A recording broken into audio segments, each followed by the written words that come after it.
శ్రీమత్ సచివ శిరోమణి. అబాబాబాబాబాబా.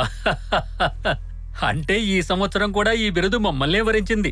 అది సరేలే, ఇప్పటి వరకు మా తండ్రి గారు మమ్మల్ని ఈ విధంగా ప్రశంసించిందే లేదు. శ్రీమత్ సచివ శిరోమణి అంతలా శ్రేష్టంగా జ్యేష్టంగా రాసి మరీ పంపించారంటే చూద్దాం చూద్దాం. శ్రీమత్ సచివ శిరోమణి దుష్టబుద్ధి. ఛ, వాళ్ళని వాళ్లే పొగుడుకుంటారు. పోనీలే, మంత్రులకున్న పిచ్చి అలవాటది. సూర్యోదయానికన్నా ముందు చేరుకునే కులవర్ణ వివరాలు అడగకుండా విషయనిచ్చి మోహించేలా చేస్తే ఉత్తరోత్తరమవుతుంది. ఆహా, విషయం ఇప్పుడు అర్థమైంది.